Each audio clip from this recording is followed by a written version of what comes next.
evening. I'm Kelda Yoon. It's a story that sounds straight out of a movie. A cryptocurrency CEO kidnapped in the heart of the city's downtown during the evening rush hour and held on $1 million ransom. The man is now safe, but as Chris Glover tells us, this sort of incident is not unusual in the world of cryptocurrency. During Wednesday's evening rush hour, nearby downtown Toronto's busy University and Richmond intersection, a wealthy crypto CEO was allegedly snatched and stuffed into a car. I'm Dean Skirka, President and CEO at WonderFi. WonderFi is publicly traded on the Toronto Stock Exchange. A source close to the investigation says the crypto boss Dean Skirka, CEO of WonderFi, was held for a $1 million ransom. Skirka attempted to make the transfer on his mobile device but was unable to, so the source says he reached out to a family member to complete the transfer electronically. After the ransom was paid, Toronto police confirm he was found quite a ways away here at Centennial Park in Etobicoke. Police say he was uninjured and the investigation into what happened continues. In a statement to CBC Toronto, Dean Skirka confirms he is safe and cooperating with police. The safety and security of all of WonderFi's employees are paramount, Skirka wrote. The company can confirm that client funds and data remain safe and were not impacted by this incident. Searching for security footage that may have captured the incident, we've canvassed every single building in this area, and we can confirm police are doing the same work, requesting footage from this condo building Wednesday evening.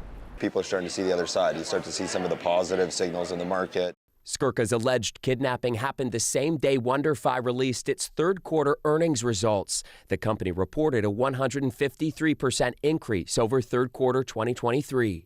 I catalog as many of these as I come across, and to my awareness, this particular incident is the 171st such physical attack. Jameson Lobb tracks worldwide kidnappings involving cryptocurrency. The chief security officer at CASA, a company that focuses on crypto security, says people atop crypto companies tend to be targeted.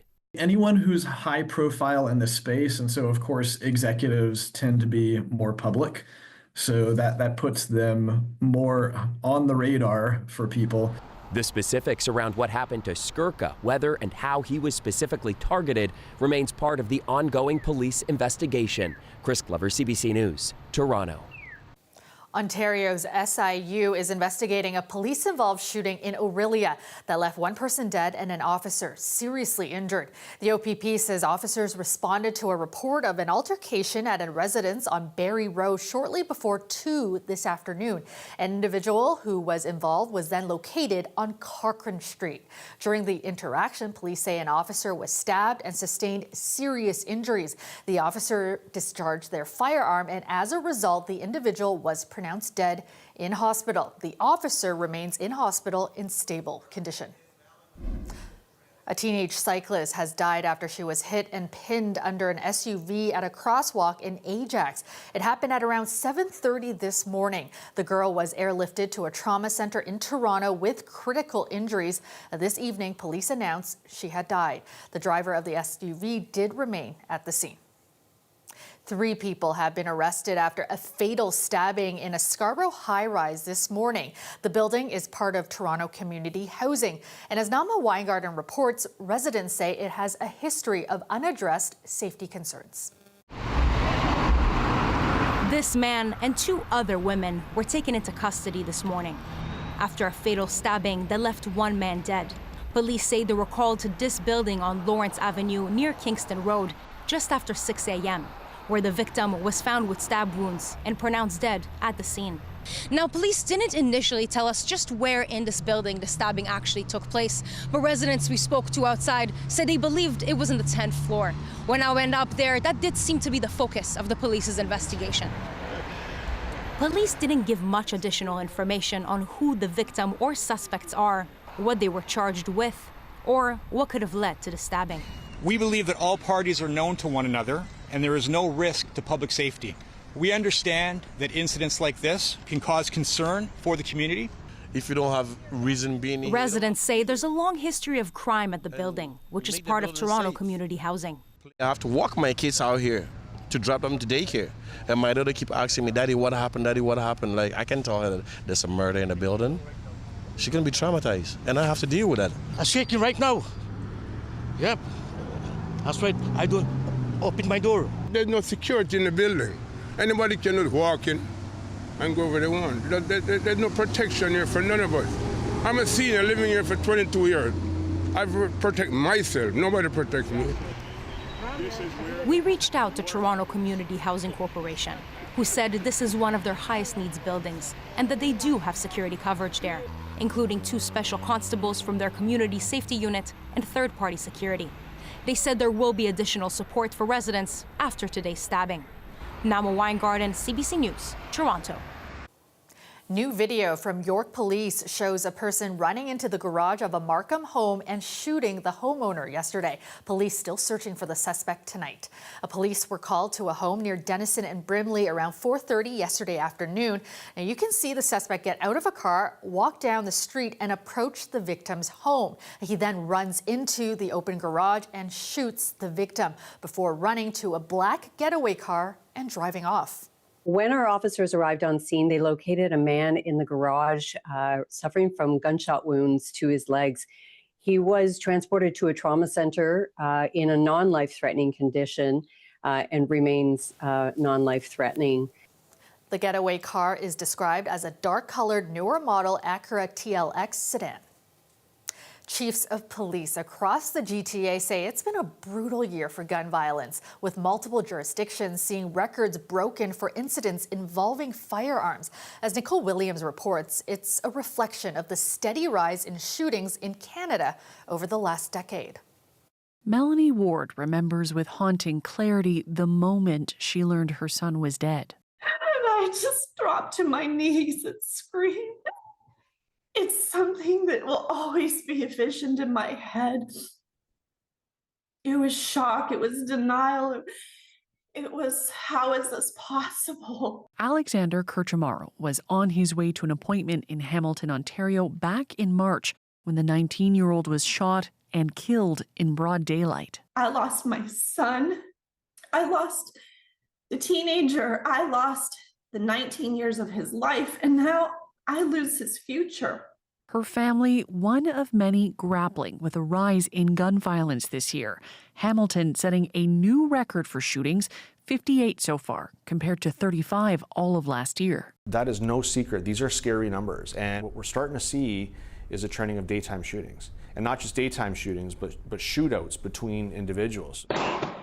Like this one, captured on dash cam in August, one person using another as a human shield.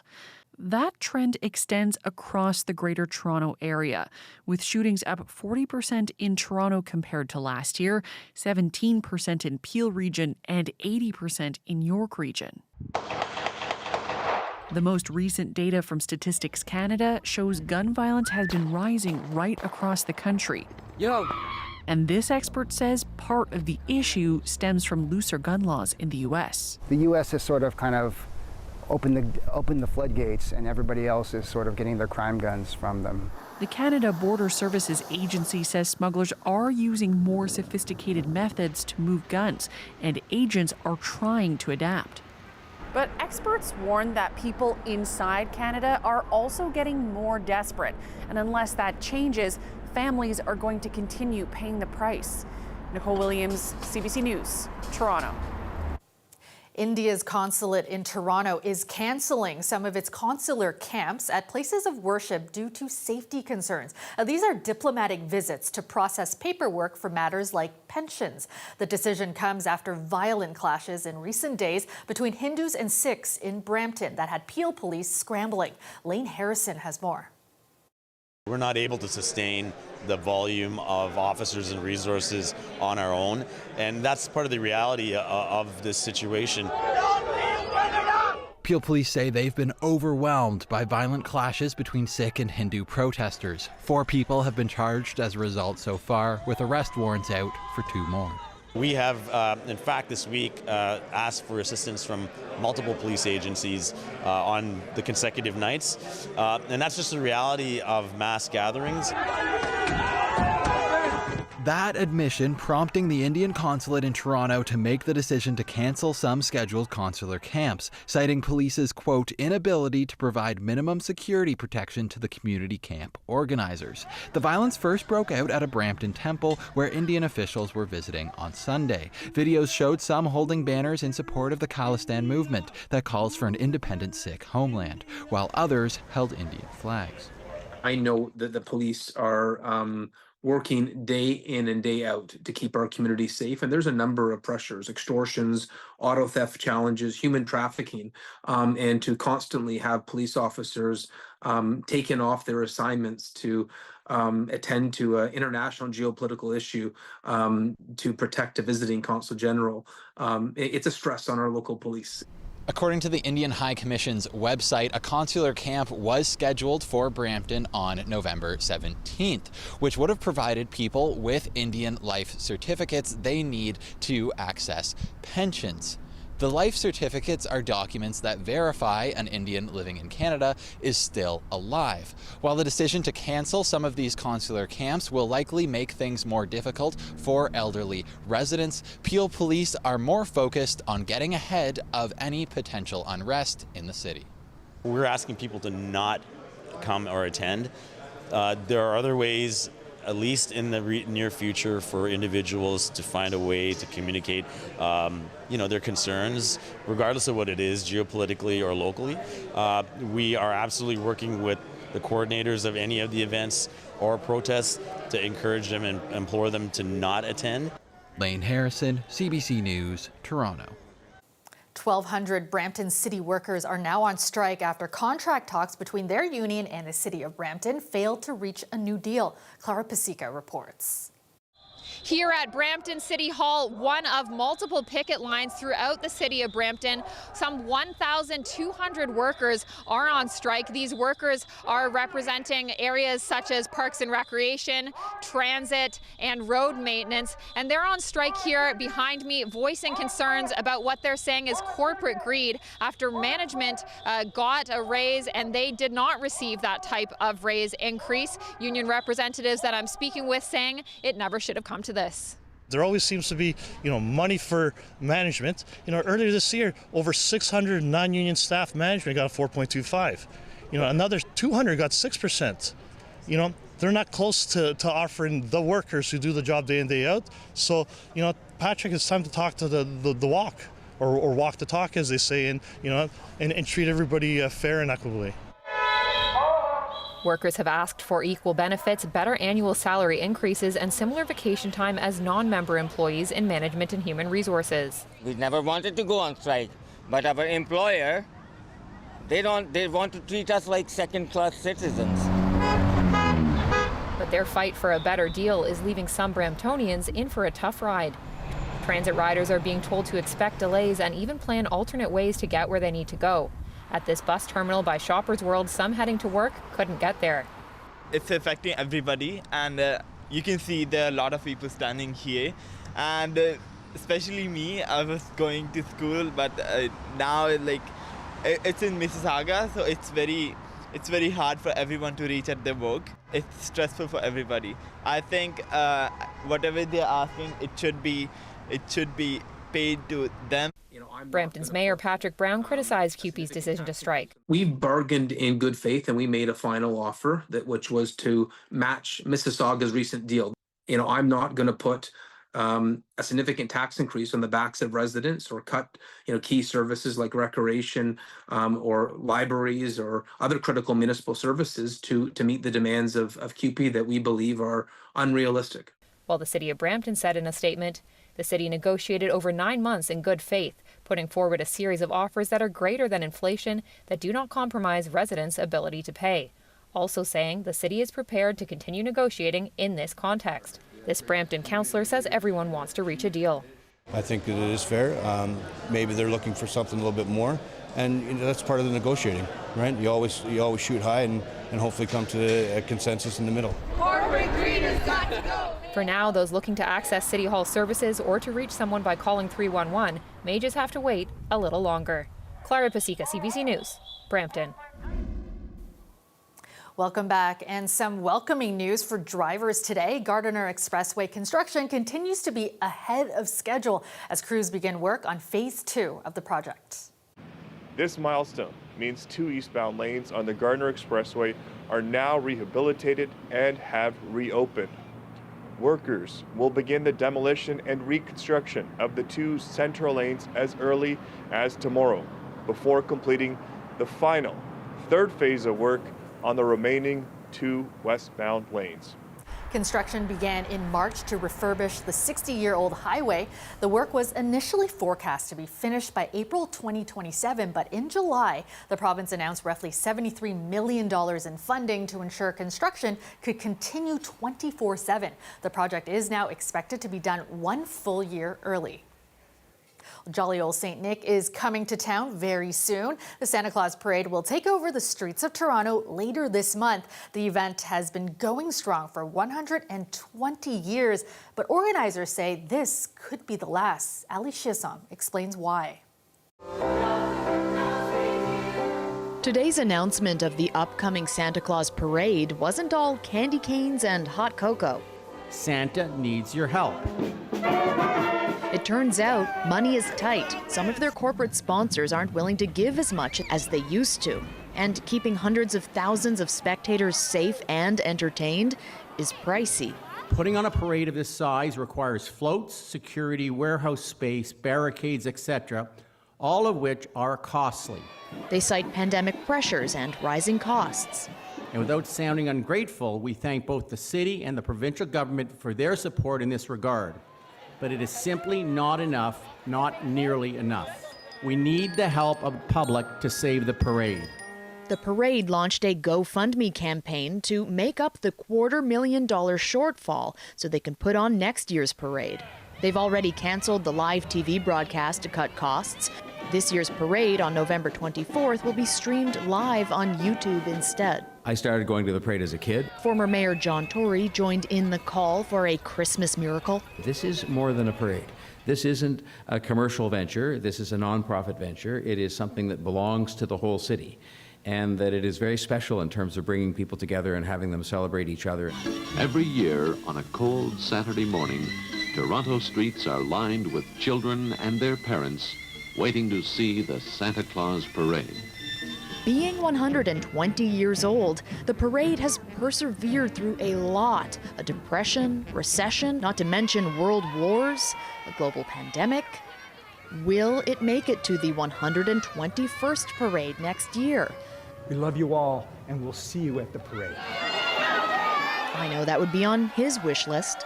Ali Chiasson, CBC News, Toronto. CBC Toronto's holiday campaign is back. You may know it as Sounds of the Season, but this year we joined 26 other CBC stations under a new name, Make the Season Kind. The name is new, but the purpose is the same. We are supporting the Daily Bread Food Bank and hosting a day of programming at the Toronto Broadcast Centre on Friday, December 6th. You can visit cbc.ca/KindToronto for the details. Those visiting the CN Tower today got a special treat. A couple of visiting ambassadors also made the ride up. That is Dawson and Pacey, ambassadors for this year's Royal Winter Fair. The alpaca half-brothers had already done some sightseeing since arriving in Toronto last week. Today, they took in the whole city all at once. The alpacas have been busy at the fair this week, greeting guests and helping with award presentations. They will also be part of an alpaca show on Sunday. I love that we still have the blue, and I think that everybody's going to love these jerseys. We've seen the designs, but now we've got the real thing, the PWHL's brand new jerseys with the logos they unveiled back in September. The league released this video today showing their home and away jerseys. The anticipation is really building now for the league's sophomore season. That gets underway later this month. Boston will face off against Toronto in the first game on November 30th. Stay with us. We'll be right back with your extended forecast.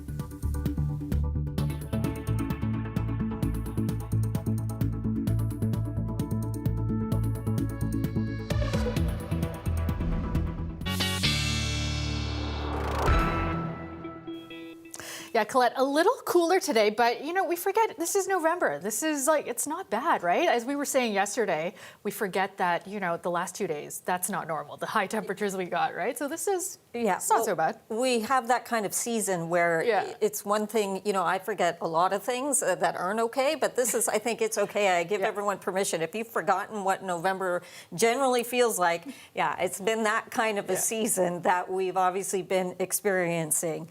And so we're going to get into what's going on with our temperatures. They're largely going to be staying above seasonal as we move forward through November. So more on that coming up. I do also want to update everyone because I've been talking about Hurricane Raphael each night as to what's happening there, because the general idea is that it will be weakening, and you can see that here with the projections out through Sunday. However, it has in the short term actually strengthened and got a little bit better organized here, and that wasn't quite anticipated. So this is still one to watch, but it does look like in the kind of the 5-day projections that it's likely going to continue to weaken before making another landfall. The winds, one of the reasons, so these are some of the upper level winds. We've got a split jet, we've got an amplified jet here, so strong winds that we're seeing in that deep trough down through Texas is part of the reason Raphael should encounter some of that wind shear and weaken. This is also the trough that's brought snowfall into Colorado and driving Santa Anas, which are blowing those wildfires around in Southern California, and yet here we are in the Great Lakes region and able to enjoy some generally quieter weather. So daytime temperatures today, we started off at 9, a little cool this morning, got up to 14, but the sun sets at 5 o'clock now. So very quickly, once the sun sets, the temperature drops 2 to 3 degrees in just that 1 hour. Looking ahead, we should have some sunshine to begin the day with some cloud in there, and then likely into the afternoon becoming more of a kind of mix of sun and cloud because of a cold front that's going to be pushing in. With that, it brings some windy conditions tomorrow, but it clears things out, cools things down a bit for Saturday, but gives us sunshine until the next system moves in, and that one's going to be the playmaker for Sunday. So the second half of your weekend, we could get into some showers. Be aware of that. Be aware, still mild tonight, a low of 7, and on Friday, still above seasonal by about 5 degrees, just about 13, and there's that cooler shot of air. So Saturday starts off a little bit chilly. You'll need those jackets again. It's still some double digits in there. Oh, yes, plenty of double digits still to come for November. Thanks so much, Colette. And that is our show for you tonight. Have a great night, everyone.